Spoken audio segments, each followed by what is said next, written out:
your pal Hobson Scotch with a free foraging. Some tips and tricks just in the yard here. These are worldwide weeds. These can be fed to your tortoise of any species, of any kind. Box turtle, that's a herbivore of any kind. This year we have black medic, I call it Creeping Charlie.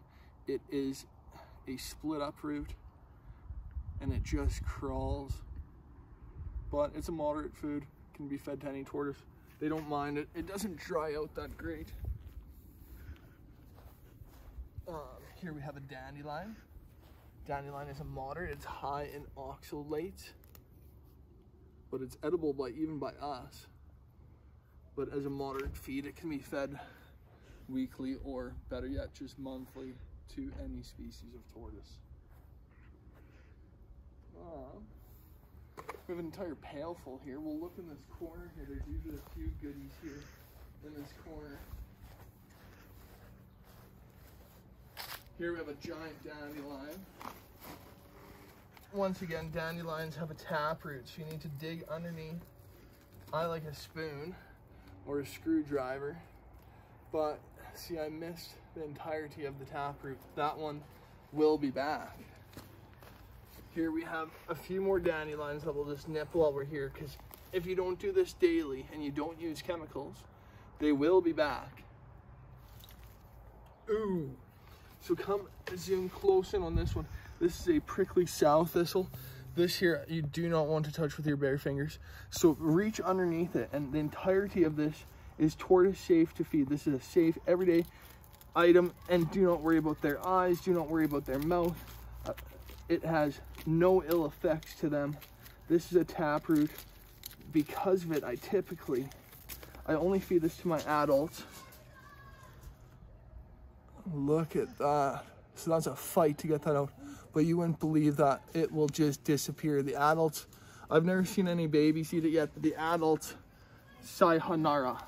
So we'll just dig that little one out. There's my dog crying in the back.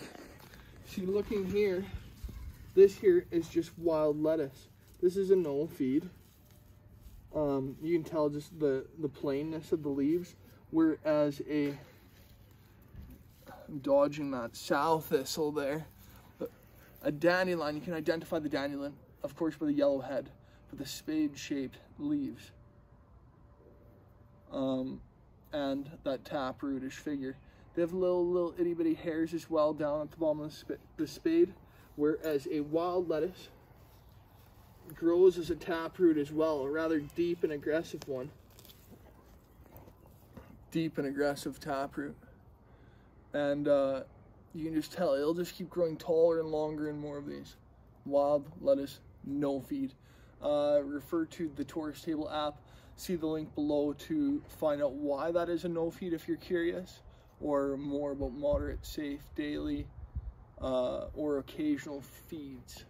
The link below. While I'm here, I'm just gonna nip out this little dandelion, and then I think it's time to tour to the backyard.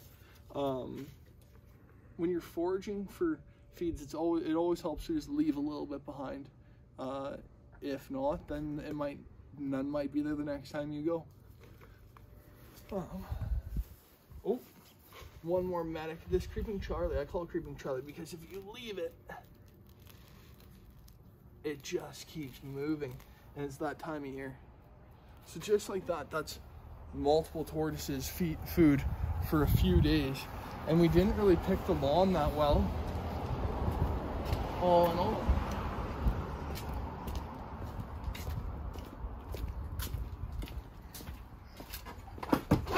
Going to the back here, there's even a dandelion or two stashed there. And we'll just tour on back to the backyard here. And so as you can see here, the dandelions are just taking over everywhere. These are pear and cherry blossoms. Blossoms have no ill effects to most tortoises, but of course fruit. Please don't feed fruit to your non-fruit eating species, such as your Hermans, your Horsfield, your Russian, your spur thigh from the Mediterranean, your leopard, please don't feed them fruits. We are just simply all about proper approved species diets. As you can tell, we just have dandelions a little bit all over the place. Here's the trailings of last year's outdoor enclosure start, but we're past that. We will pick up this aggressive dandelion here just like that. That just a little tip of metal just makes it so easy to pick up. But we have plantain here. Here we are, come look. Here's plantain. Plantain crawls through this lawn all over the place, and I just allow it to. It's not a taproot, it grows like a grass. It's a safe everyday feed for all tortoises. It is a favorite by all, so we're gonna save these. I don't wanna take all of it actually, because I cut it with the mower and I really did a number to it. So I'm just gonna steal just a few leaves from each and feed that to a few of the babies, and I have one that's not gaining weight as well, but this will be part of her diet. As well as if I have it here, my friend's yard really has it, and I'll be picking there as well. So I'm just gonna let this go for a while and maybe just not mow this spot, because if these leaves, they'll get broadleaf, it gets as big as your hand, and there's no better food out there for a tortoise besides maybe ribgrass, plantain, however you want to call it. But look at the dandelions all over the place here. Dandelions shouldn't really be fed more than not daily, they shouldn't be fed more than weekly. They're high in oxalates, they're diuretic. The oxalates affect kidneys, maybe liver, if I'm remembering correctly. The Tortoise Table app, you will not regret it. Just in this yard alone here, we'll keep looking. There's usually some henbit.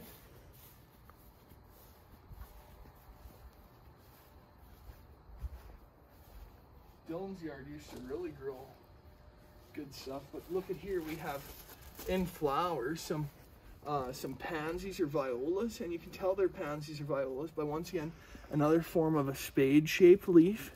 Look at how that's a perfect water catcher of drip. I think that's their means of survival, is that water catching leaf, and that will just spread. It goes all the way around the shed, down these ladders. That's just a wild thing. So to just grab a handful of that and toss that into the, as I'm going past, into the adult enclosure, I'm just gonna abuse it. It seems to be the more you pick it, the more it spreads. It's even into here some. It just hasn't flowered yet. But really, this is just in the yard, and you'll have to stay tuned and see how the yard explodes. Usually by summertime, we have a mallow explosion in the corner there. There's some henbit poking up there. Do we have some henbit? Here's an occasional feed henbit. And I'm just gonna save this today, actually. If you look closely here, henbit's an occasional feed, so it can be fed like monthly or whatever. Just not every single day. Here's last year's henbit. That's why that's here. Here's an example of another no feed. I couldn't even tell you the name because it's simply a no feed. As well as this thing in the corner here, and every year I cut it down, and every year it comes back stronger and more aggressive. I don't know. That is some kind of, that is spider plant's cousin on steroids, I think. But I think that's all we can show you for today's episode of free foraging, just in your yard. Free and cheap. Anything that they don't eat, we dry out on the window screen, and I can show you that on another episode. If you follow suit, we can show you how to dry out for free and feed for free year round. Your pal signing off.